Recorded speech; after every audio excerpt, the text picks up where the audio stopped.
আসসালামু আলাইকুম। সবাইকে স্বাগত জানাচ্ছি। আমি নাসরুল ইসলাম তন্ময়। শুরুতে বিআরবি কেবল সংবাদ শিরোনাম জানিয়ে দেব এই মুহূর্তে হাতে পাওয়া সর্বশেষ গুরুত্বপূর্ণ আপডেট বাংলা সংবাদ। শুরুতেই থাকছে জনগণের আন্দোলন কখনো ব্যর্থ হবে না। বিএনপি জনগণের পক্ষে, সত্যের পক্ষে, ন্যায়ের পক্ষে এবং রাষ্ট্র ও সমাজকে রক্ষা করবার জন্য আন্দোলন করছে জানিয়ে দলটির মহাসচিব মির্জা ফখরুল ইসলাম আলমগীর বলেছেন, এ আন্দোলন কখনো ব্যর্থ হবে না। এবারে জানাবো ঢাকায় বিএনপির সমাবেশ আজ আবারও পাল্টা কর্মসূচি দিল ক্ষমতাসীন আওয়ামী লীগ।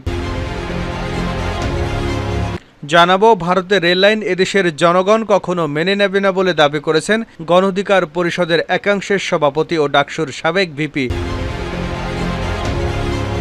এদিকে রাজশাহীতে এমপি শাহরিয়ারকে অবাঞ্ছিত ঘোষণা, কুশপুত্তলিকা দাহ। জানাবো যুক্তরাজ্যে বাংলাদেশি কাউন্সিলরের পদত্যাগ নেপথ্যে কি। যুক্তরাজ্যের পূর্ব লন্ডনের টাওয়ার হ্যামলেটস কাউন্সিলের দলটির ডেপুটি লিডার বাংলাদেশি বংশোদ্ভূত সাবিনা আক্তার পদত্যাগ করেছেন। বাংলাদেশিদের নিয়ে তার দলের এক শীর্ষ নেতার বিরূপ মন্তব্যের প্রতিবাদে তিনি পদত্যাগ করেছেন। এবং সর্বশেষ জানাবো আন্তর্জাতিক সংবাদ। ইসরায়েলের ব্যবহৃত অস্ত্র দিয়েই ইসরায়েলি সেনাদের উপর হামলা চালিয়েছে গাজায় ফিলিস্তিনি প্রতিরোধ হামাসের আল কুদস ব্রিগেডের যোদ্ধারা। এতে 4 ইসরায়েলি সেনা নিহত এবং আহত হয়েছে আরও 5 সেনা। এতক্ষণ শিরোনাম শুনছিলেন, এবার বিস্তারিত। প্রিয় দর্শক, আপনি যদি এই চ্যানেলে নতুন হয়ে থাকেন, ভিডিওটি দেখতে দেখতে চ্যানেলটি সাবস্ক্রাইব করে আমাদের সঙ্গেই থাকুন। আর এই ভিডিও সম্পর্কে আপনি আপনার মূল্যবান মতামতটি কমেন্ট বক্সে জানিয়ে দিন। আর হ্যাঁ প্রিয় দর্শক, জানিয়ে দিন ভিডিওটি কোথা থেকে দেখছেন। জনগণের আন্দোলন কখনো ব্যর্থ হবে না, মির্জা ফখরুল। বিএনপি জনগণের পক্ষে, সত্যের পক্ষে, ন্যায়ের পক্ষে এবং রাষ্ট্র ও সমাজকে রক্ষা করার জন্য আন্দোলন করছে জানিয়ে দলটির মহাসচিব মির্জা ফখরুল ইসলাম আলমগীর বলেছেন, এ আন্দোলন কখনো ব্যর্থ হবে না। বিকেলে রাজধানীর সেগুনবাগিচায় দলের কেন্দ্রীয় কার্যালয়ে সংহতি মিলনায়তনে বিপ্লবী ওয়ার্কার্স পার্টির 20তম প্রতিষ্ঠা বার্ষিকী উপলক্ষে এক পুনর্মিলনী অনুষ্ঠানের প্রধান অতিথির বক্তব্যে তিনি এসব কথা বলেন। মির্জা ফখরুল বলেন, বাংলাদেশ এখন সবচেয়ে বড় সংকটে অবস্থান করছে। একদিকে গণতন্ত্র নেই, অন্যদিকে দেশের যে সার্বভৌমত্ব, সেই সার্বভৌমত্ব আজকে হুমকির সম্মুখীন হয়েছে। এখন যেটা সবচেয়ে বেশি প্রয়োজন সেটা হচ্ছে খালেদা জিয়াকে মুক্ত করে একটা আন্দোলন। কারণ গণতন্ত্রের জন্য তিনি সবচেয়ে বেশি ত্যাগ স্বীকার করেছেন, অথচ এখনও আটক অবস্থায় আছেন। আজকে তিনি জীবন মৃত্যুর সঙ্গে লড়াই এবং সংগ্রাম করে যাচ্ছেন। সুতরাং খালেদা জিয়ার মুক্তির আন্দোলনকে আলাদা করে দেখতে চায় না। গণতন্ত্রের আন্দোলনের জন্য এটা অত্যন্ত ঘনিষ্ঠভাবে জড়িত। তিনি বলেন, খালেদা জিয়া অত্যন্ত অসুস্থ। শনিবার আমাদের একটা কর্মসূচি আছে, তার মুক্তির জন্য আমরা আন্দোলন শুরু করেছি। গণতন্ত্রের জন্য আমরা যারা একসঙ্গে সংগ্রাম করছি তাদের সঙ্গে বসে আলোচনা করে দ্রুততার সঙ্গে আন্দোলনকে বেগবান করা হবে। এ সরকারকে সরিয়ে দেশে একটা জনগণের সরকার প্রতিষ্ঠা করব, আমরা সফল হব। বিএনপির মহাসচিব বলেন, আজকের শাসক গোষ্ঠী কখনোই গণতন্ত্রে বিশ্বাস করেনি। তাদের কারণেই আজকে গণতন্ত্র প্রচণ্ডভাবে ব্যাহত হয়েছে।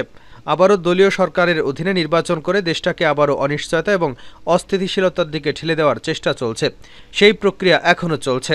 এখন এমন একটি পরিস্থিতিতে এসে পৌঁছেছে যেখানে বাংলাদেশের রাষ্ট্রের অস্তিত্ব বিপন্ন হয়ে পড়েছে। যুগপৎ আন্দোলন প্রসঙ্গে তিনি বলেন, আমরা বড় রাজনৈতিক দলগুলো এক মঞ্চে উঠতে না পারলেও যুগপৎভাবে আন্দোলন চালিয়ে যাওয়ার সিদ্ধান্ত নিয়েছি। আমাদের রাজনৈতিক ইতিহাসে এটা একটা যুগান্তকারী সিদ্ধান্ত। আমরা এই আন্দোলনে অবশ্যই সফল হব। জনগণের পক্ষে, সত্যের পক্ষে, ন্যায়ের পক্ষে এবং রাষ্ট্র সমাজকে রক্ষা করবার যে আন্দোলন, সেই আন্দোলন কখনো ব্যর্থ হবে না। ঢাকায় বিএনপির সমাবেশ আজ, পাল্টা কর্মসূচি আওয়ামী লীগের।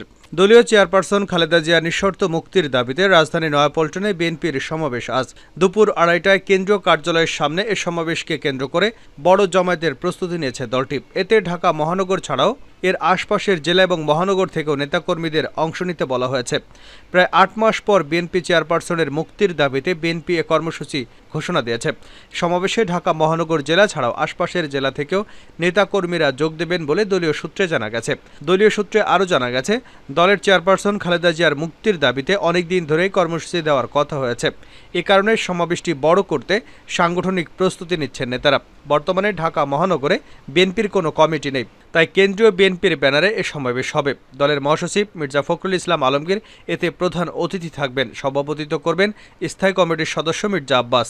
এদিকে দলের ৭৫তম প্রতিষ্ঠা বার্ষিকী উপলক্ষে আওয়ামী লীগ শনিবার বিকেলে বঙ্গবন্ধু অ্যাভিনিউতে দলীয় কার্যালয়ের সামনে আলোচনা সভা করবে। আওয়ামী লীগের সাধারণ সম্পাদক এবং সড়ক পরিবহন ও সেতুমন্ত্রী ওবায়দুল কাদের এতে প্রধান অতিথি থাকবেন। সংশ্লিষ্ট সূত্রে জানা গেছে, আওয়ামী লীগ হঠাৎ করেই শুক্রবার বিকেলে আলোচনা সভার কর্মসূচির ঘোষণা করে। প্রতিষ্ঠার প্লাটিনাম জুবিলি উপলক্ষে কর্মসূচির আয়োজন করা হলেও এ বিষয়ে আগে থেকে কোনো সিদ্ধান্ত ছিল না। ভারতের রেললাইন এদেশের জনগণ মেনে নেবে না, ভিপি নূর। বর্তমান সরকারের কাছে দেশ এবং জনগণ নিরাপদ নয়। আমরা বেঁচে থাকতে বাংলাদেশের বুক চিরে ভারতীয় রেল চলতে দেব না। ভারতের রেললাইন এদেশের জনগণ মেনে নেবে না। রাজধানীর জাতীয় প্রেস ক্লাবের সামনে ভারতের সঙ্গে দেশের স্বার্থ ও সার্বভৌমত্ব বিরোধী সব অসম চুক্তি বাতিল এবং দুর্নীতিবাজদের গ্রেপ্তারের দাবিতে বিক্ষোভ সমাবেশে গণঅধিকার পরিষদের সভাপতি নুরুল হক নূর এসব কথা বলেন। তিনি বলেন, সরকার ভারতের সমর্থন নিয়ে অবৈধভাবে ক্ষমতায় থাকতে ভারতের সঙ্গে একের পর এক দেশের স্বার্থ এবং সার্বভৌমত্ব বিরোধী চুক্তি করছে। এই চুক্তির মাধ্যমে তারা দেশকে সিকিম, হায়দ্রাবাদের মতো ভারতের একটি অঙ্গরাজ্য বানাতে চায়। গণঅধিকার পরিষদের সাধারণ সম্পাদক মোহাম্মদ রাশেদ খান বলেন, সরকার ভারতের সঙ্গে একের পর এক দেশ বিরোধী চুক্তি করে জনগণের বিরুদ্ধে অবস্থান নিয়েছে। আওয়ামী লীগের ভিশন 2041 মানে হলো দেশকে ভারতের অঙ্গরাজ্য বানানো। রাজশাহীতে এমপি শাহরিয়ারকে অবাঞ্ছিত ঘোষণা, কুশপুত্তলিকা দাহ। রাজশাহীর বাঘা উপজেলা আওয়ামী লীগের সাধারণ সম্পাদক মরহুম আশরাফুল ইসলাম বাবুল হত্যার বিচারের দাবিতে এবং বাংলাদেশ আওয়ামী লীগ সভাপতিমণ্ডলীর সদস্য ও রাজশাহী সিটি কর্পোরেশনের মেয়র এইচ.এম. খায়রুজ্জামান লিটনের বিরুদ্ধে অপপ্রচার ও ষড়যন্ত্রকারী শাহরিয়ার আলম এমপি দৃষ্টান্তমূলক শাস্তির দাবিতে আওয়ামী যুবলীগ, শ্রমিক লীগ এবং স্বেচ্ছাসেবক লীগ এবং ছাত্রলীগ ও রাজশাহী মহানগরের উদ্যোগে বিশাল বিক্ষোভ মিছিল এবং প্রতিবাদ সমাবেশ হয়েছে। বিকাল 5টায় কুমারপাড়াস্থ মহানগর আওয়ামী লীগ কার্যালয়ের সামনে থেকে একটি বিক্ষোভ মিছিল বের করা হয়। মিছিলটি নগরীর বিভিন্ন সড়ক প্রদক্ষিণ করে। এরপর সাহেববাজার 0 পয়েন্টে প্রতিবাদ সমাবেশ অনুষ্ঠিত হয়। প্রতিবাদের সমাবেশে বক্তারা এমপি শাহরিয়ার আলমকে রাজশাহী মহানগরীতে অবাঞ্ছিত ঘোষণা করেন। প্রতিবাদ সমাবেশ শেষে শাহরিয়ার আলমের কুশপুত্তলিকা দাহ করা হয়। বক্তারা বলেন, বাঘা দলিল লেখক সমিতির কমিটি নিয়ে দীর্ঘদিন যাবৎ দ্বন্দ্ব এবং সংঘাত চলে আসছে। এই দ্বন্দ্ব নিরসনে কোনো উদ্যোগ নেয়নি শাহরিয়ার আলম। এই দ্বন্দ্বের কারণে দুপক্ষের সংঘর্ষের ঘটনা ঘটে এবং আওয়ামী লীগ নেতা বাবুলের মৃত্যু হয়। বাবুলের মৃত্যুর মূল হোতা এই শাহরিয়ার আলম। তাকে রাজশাহী জেলা এবং মহানগরে অবাঞ্ছিত ঘোষণা করলাম।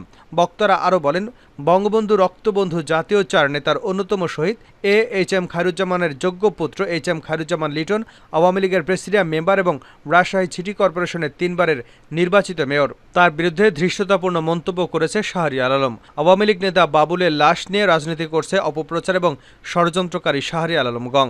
আমরা এর ন্যাক্কারজনক ঘটনার তীব্র নিন্দা এবং প্রতিবাদ জানাচ্ছি।